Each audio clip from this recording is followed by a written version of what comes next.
Alhamdulillah ranar ta yi watan haihuwar ɗan gata Muhammadu Rasulullahi ɗan Aminatu ɗan Abu. Alhamdulillah ranar ta yi watan haihuwar ɗan gata Muhammadu Rasulullahi ɗan Aminatu ɗan Abdullahi ɗan Abdulmanafu ɗan Usayyi ɗan Kilabi.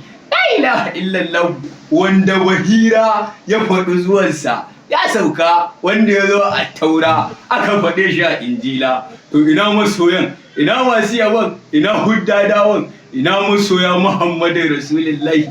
Sarkin samari Ahmadu ya yi kira ya ce gobe ko ya fito bai yafe wa kowa ba, inda kai musulmin Allah ne ka fito, za a yi hawa za mu kewaya murnar haihuwar ɗan gata Muhammadu Rasulullahi sallallahu alaihi